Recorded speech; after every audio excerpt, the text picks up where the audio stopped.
ঠিক ১৬ বছর আগে স্পিন বলে ১৩৪ কিলোমিটার ঘণ্টায় বোলিং করে রেকর্ড গড়েছিলেন পাকিস্তানের শাহিদ আফ্রিদি।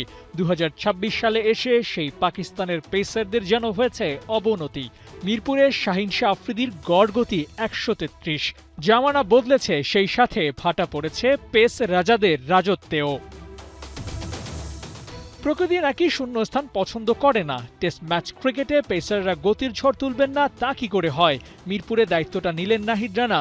বল হাতে বরাবরের মতোই ব্যাটারদের ভরকে দেওয়া শুরু করেন। ডেবুডান্ট পাক ব্যাটার আজম ওয়াইসকে পাজর লক্ষ্য করে যে বলটা ছুঁড়েছিলেন রানা, তাতে মেসেজটা ছিল clear: pace and pace, nothing else. Grassy wicket পেসারদের জন্য লোভনীয় তো বটেই, গতির ঝড় তোলার জন্য যথেষ্ট। সেখানে পাকিস্তানের প্রিমিয়ার পেসার শাহিন প্রথম দিনে তুলেছেন সর্বোচ্চ ১৩৬.৮, লোয়েস্ট গতিটা ছুঁতে পারেনি ১৩০ও, গড় ১৩৩।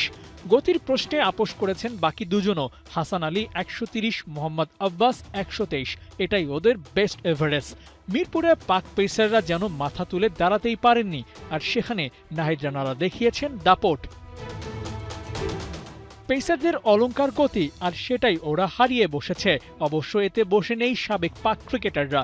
রমিজ রাজা স্পষ্ট করেই বলেছেন, গ্রাসি উইকেটের ফায়দা নিতে পারেননি পাকিস্তানের বোলাররা, আর এটাই এখন শান মাসুদদের জন্য সবচেয়ে বড় চিন্তার কারণ। দলের মেইন অস্ত্র পেস বোলিং, আর সেখানে পাকিস্তান পারছে না সেরাটা দিতে। পেস বান্ধব উইকেটে এমন বোলিং হতাশ করছে সাবেকদেরও। গতি না তুলতে পারলেও উইকেটটা ঠিকই নিচ্ছেন পাকিস্তানি বোলাররা।